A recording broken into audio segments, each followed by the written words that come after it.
प्रिय विद्यार्थियों, कैसे हो आप? उम्मीद करता हूँ अच्छे होंगे। कंपनी का वर्गीकरण जो चैप्टर हमने पिछले वीडियो में अध्ययन किया था, क्लासिफिकेशन ऑफ कंपनीज़, जिसके अंतर्गत हमने 1 से लेकर 7 जो आधार थे उनको उस आधार पे हमने 7 भागों में कंपनियों के वर्गीकरण किया था। इस प्रकार फर्स्ट जो भाग था निर्माण या संवर्धन की विधि के आधार पर, on the basis of mode of formation oblique incorporation, उसका हमने पिछले वीडियो में अध्ययन कर लिया। आज हम देखेंगे सदस्यों के दायित्व के आधार पर companies of basic of liabilities of members. इसके अध्ययन करने से पहले आपको मैं एक जानकारी दे दूं कि ये कंपनी का वर्गीकरण जो चैप्टर है बहुत बड़ा है, तो यहाँ पे एग्ज़ाम की दृष्टि से बहुत ही महत्वपूर्ण है। यहाँ पे पिछले पेपर को हम जब देखते हैं, प्रीवियस जो एग्ज़ाम में जो क्वेश्चन पूछे गए उनमें हम नज़र डालते हैं तो हमें ये मालूम होता है कि लगभग यहाँ पे क्वेश्चन इस चैप्टर में से आता है, चाहे छोटा हो चाहे बड़ा हो। तो 2 नंबर का भी आ सकता है, 4 का भी आ सकता है, 10 का भी आ सकता है और 20 का भी आ सकता है। यहाँ पे ये इम्पोर्टेंट चैप्टर है, तो इसलिए इसको थोड़ा ध्यानपूर्वक अध्ययन करना है हमें। तो यहाँ पे हमने सदस्यों के दायित्व के आधार पर companies for basis of liabilities of members, उसका अध्ययन हमने अब करेंगे इसमें इस वीडियो में। तो यहाँ में इसको हमने देखा था कि सदस्यों के दायित्व के आधार पर कंपनियाँ कितने भागों में बांट सकते हैं? 3 भागों में। फर्स्ट है अंशों द्वारा सीमित company, companies limited by share. फिर दूसरी है गारंटी द्वारा सीमित कंपनियाँ, कंपनीज लिमिटेड बाय गारंटी।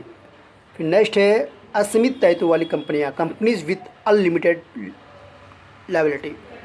तो यहाँ पे अंशों द्वारा सीमित कंपनियाँ और गारंटी द्वारा सीमित कंपनियाँ, ये इम्पोर्टेंट है।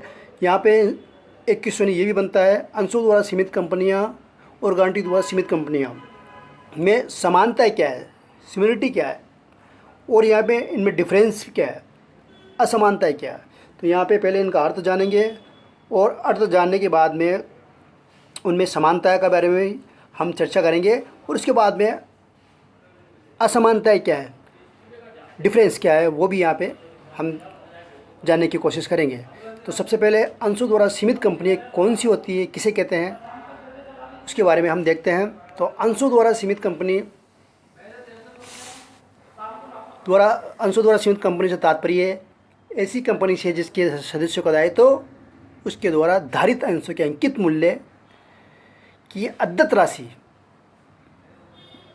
यदि कोई हो तो तक सीमित होती है। सेक्शन 2 की सब सेक्शन 22 इम्पोर्टेंट है यहाँ पे कि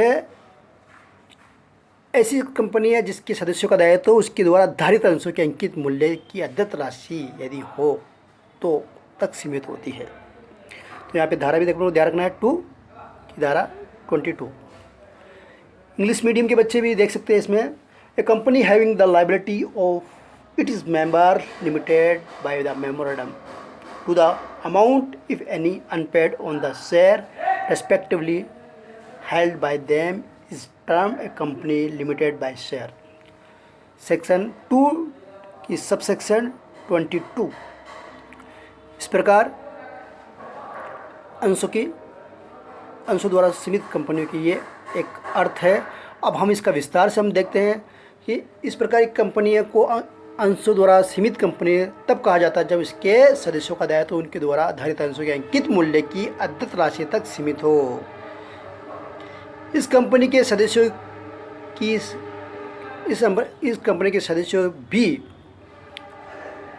सदस्यों को इसके द्वारा धारित अंशों के मूल्य की अद्यत राशि से अधिक राशि के लिए कभी भी उत्तरदायी नहीं ठहराया जा सकता। ये इम्पोर्टेंट है, धारित अंशों के मूल्य की अद्यत राशि से अधिक राशि के लिए कभी भी उत्तरदायी नहीं ठहराया जा सकता। यदि उसके द्वारा धारित पूर्ण प्रदत्त है तो उसके धारित करने वाले सदस्यों को किसी भी राशि के भुगतान के लिए उत्तरदायी नहीं ठहराया जा सकता। अब यहाँ पे इम्पोर्टेंट बात ये भी देखना है इसमें, ऐसी कंपनियों को निजी कंपनी तथा सार्वजनिक दोनों ही रूप में सम्मिलित करवाया जा सकता है। निजी प्राइवेट या सार्वजनिक पब्लिक। यदि ऐसी कंपनियां सार्वजनिक कंपनी के रूप में सम्मिलित करवाई जाती है तो उसके नाम के अंत में सामान्यतः लिमिटेड शब्द लगाना पड़ेगा। यदि ऐसी कंपनी निजी कंपनी के में सम्मिलित करवाई जाती है तो उसके नाम के अंत में प्राइवेट लिमिटेड शब्द जोड़ना पड़ेगा। तो इस प्रकार ये हुआ हमारा अंशों द्वारा सीमित कंपनियां, कंपनीज लिमिटेड बाय शेयर। अब आती है नेक्स्ट, गारंटी द्वारा सीमित company, companies limited by guarantee. इसके अंतर्गत गारंटी शब्द आप जानते हो, गारंटी किसे कहते हैं।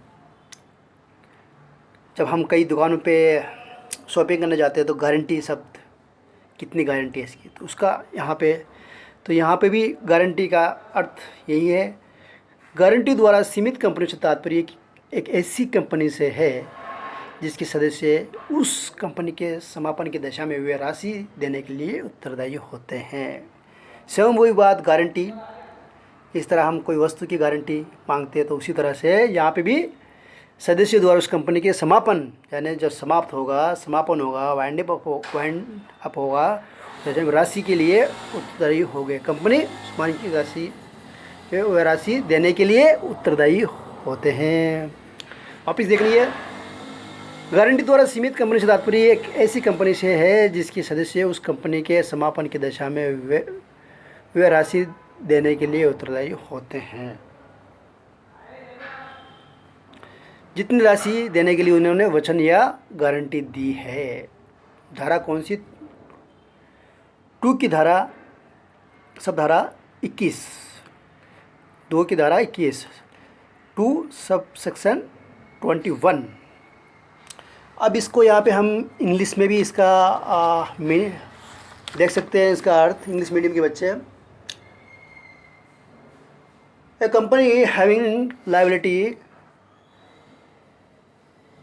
of its member limited by the members to such amount as the members may be respectively undertaken to contribute to assets of the company in the event of its being wound up। तो इस प्रकार ये guarantee द्वारा सीमित company का अर्थ हुआ। अब यहाँ पे थोड़ा इसका विस्तार से अध्ययन करेंगे तो हमें पाएंगे कि गारंटी द्वारा सीमित कंपनी की दशा में प्रत्येक सदस्य अपने द्वारा दी गई गारंटी की सीमा तक ही राशि कंपनी के समापन के समय देने के लिए उत्तरदायी होते हैं। ये राशि निम्नलिखित उद्देश्यों के लिए दी जा सकती है। अब उद्देश्य कौन से हो सकते हैं उसके बारे में हम देख सकते हैं। क्वेश्चन ये पूछा सकता है कि कंपनी के समापन के समय देने वाले लिए को गारंटी देने की सीमा, गारंटी जो दी जाएगी वो जो उद्देश्य, किस उद्देश्य के लिए गारंटी दी जाएगी, तो वहाँ पे कंपनी के ऋणों या दायित्वों के भुगतान के लिए फर्स्ट। दूसरा, कंपनी के समापन की लागत, कॉस्ट, फिर वे एक्सपेंसेस, फिर शुल्क यहाँ पे शुल्क को भी चार्जेज के भुगतान करने के लिए। फिर नेक्स्ट है तीसरा उद्देश्य अंशदाताओं के आपसी अधिकारों में सम्मेलन करने के लिए। तो इस प्रकार गारंटी द्वारा सीमित कंपनी के सदस्यों का दायित्व तो कंपनी के समापन की दशा में उस राशि तक सीमित होता है जिस राशि को चुकाने के लिए गारंटी दी गई थी या प्रतिज्ञा की गई थी। ठीक है, इस प्रकार ये हुआ इसका अर्थ। अब यहाँ पे इम्पोर्टेंट ये है कि अंशों द्वारा सीमित कंपनी तथा गारंटी द्वारा सीमित कंपनी में कुछ समानता है, वो हम समानता के बारे में चर्चा करेंगे। तो यहाँ पे समानता सबसे पहले ये है, दोनों ही कंपनी के सदस्यों का दायित्व सीमित होता है, ये इम्पोर्टेंट है समानता में। फिर दोनों ही प्रकार की कंपनी निजी तथा सार्वजनिक किसी भी प्रकार की कंपनी हो सकती है। दूसरा अंतर क्या है? दोनों ही प्रकार की कंपनियां निजी प्राइवेट तथा सार्वजनिक पब्लिक किसी भी प्रकार की हो सकती है। तो तीसरा अंतर है, दोनों ही प्रकार की कंपनियों में यदि आरक्षित पूंजी रिजर्व कैपिटल है तो उस समापन के समय की मांग कर सकती है।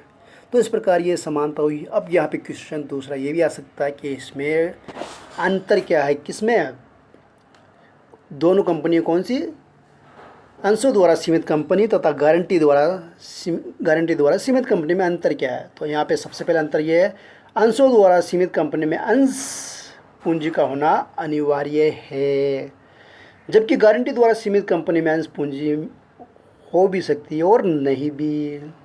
ये अंतर, पहला अंतर हुआ। दूसरा अंतर है, अंशों द्वारा सीमित कंपनी अपने जीवन काल में कभी भी अपने सदस्यों से उनके द्वारा धारित अद्यत राशि आरक्षित पूंजी को छोड़कर की मांग कर सकती है, जबकि गारंटी द्वारा सीमित कंपनी अपने सदस्यों से गारंटी की राशि केवल समापन के समय ही मांग कर सकती है। ये नेक्स्ट अंतर और लास्ट अंतर है, वो इम्पोर्टेंट है। अंशों द्वारा सीमित कंपनियां प्राय व्यापारिक या लाभ उद्देश्यों के लिए बनाई जाती है। किसके लिए बनाई जाती है? अंशों द्वारा सीमित कंपनियां लाभ, प्रॉफिट एवं व्यापारिक उद्देश्यों के लिए बनाई जाती है, जबकि गारंटी द्वारा सीमित कंपनियां प्राय कला, वाणिज्य, धर्म, विज्ञान आदि के लिए कार्यों के लिए तथा गैर लाभकारी नॉन प्रॉफिट उद्देश्यों के लिए बनाई जाती है। ये उनमें अंतर। अब नेक्स्ट है असीमित दायित्व वाली कंपनियां, कंपनीज विथ अनलिमिटेड। तो यहाँ पे इसका अर्थ पहले देखते हैं। असीमित कंपनी से तात्पर्य एक ऐसी कंपनी से है जिसके सदस्यों का दायित्व की कोई सीमा नहीं होती है। धारा कौन सी है? धारा 2 की 92। इस प्रकार हमने क्या देखा, असीमित कंपनी से तात्पर्य कि एक ऐसी कंपनी से है जिसके सदस्यों के दायित्व की कोई सीमा नहीं होती है। या हम दूसरे तौर पे हम इसको ये कह सकते हैं,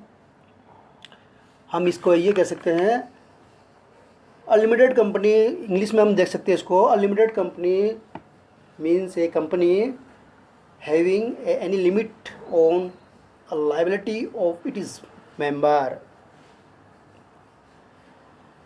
ठीक है, इस प्रकार अनलिमिटेड कंपनी का अर्थ हुआ। अब इसमें एक दूसरा शब्दों में भी हम इसको कह सकते हैं, जब किसी कंपनी के सदस्यों का दायित्व असीमित होता है तो वह कंपनी असीमित दायित्व वाली कंपनी कहलाती है। ये हमने पहले देख लिया। लेकिन यहाँ पे एक बात इसमें ये भी ध्यान रखना है, असीमित कंपनी के सदस्यों का भी साझेदारों जो पार्टनर्स होते हैं के भांति उनके हिसाब से जो उनका जो दायित्व होता है क्या होता है? असीमित होता है। तो यहाँ पे उसका दायित्व भी असीमित होगा। किंतु कोई भी ऋणदाता किसी भी सदस्य पर ऋणों की वसूली के लिए व्यक्तिगत रूप से वाद प्रस्तुत नहीं कर सकता। ये यहाँ पे इम्पोर्टेंट है साझेदारी में। और यहाँ पे इसमें जो अंतर जो हम देख सकते हैं, यहाँ पे क्या होता है, कोई भी ऋणदाता किसी भी सदस्य पर ऋणों की वसूली के लिए व्यक्तिगत रूप नाम से कोई भी वाद प्रस्तुत नहीं कर सकता। तो इस प्रकार असीमित कंपनी के अंश पूंजी भी हो सकती है और नहीं भी, ये भी इम्पोर्टेंट है।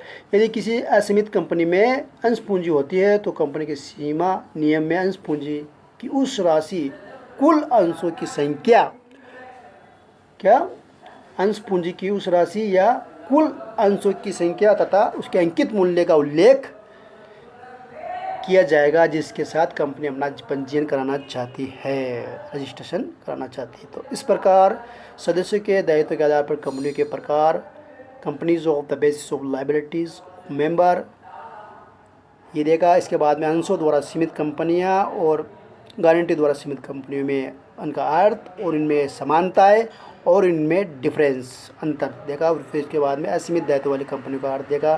तो ये इस प्रकार से। अब नेक्स्ट है हमारा जो कंपनी के जो नेक्स्ट आधार होगा उसके बारे में अध्ययन हम नेक्स्ट वीडियो में करेंगे।